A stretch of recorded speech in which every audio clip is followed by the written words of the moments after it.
दमानिया रिचार्जवर काम करते, सुपारी घेते या वक्तव्यावर माफी मागावी ही मागणी केली आहे। ड्रंक अँड ड्राईव्ह प्रकरणी अजित पवार यांची नार्को टेस्ट करावी ही मागणी दमानिया यांनी केली।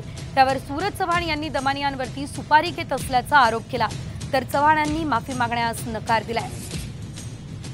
सूरज चव्हाणांना आणि अजित पवारांना माझं वॉर्निंग आहे, माझं थेट वॉर्निंग आहे।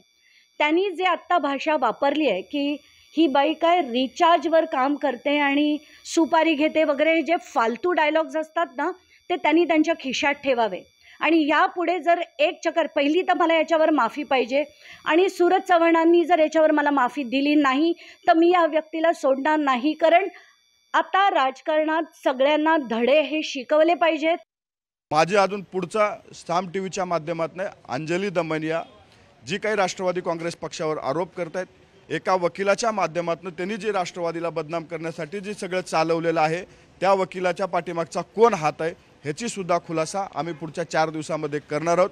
माफी मागायचा प्रश्न येतच नाही, कारण आमची मागणी आहे की अंजली दमानियाची नार्को टेस्ट व्हावी, ह्याच्यासाठी माफी मागण्याचा काही अधिकारांसंबंध येत नाही।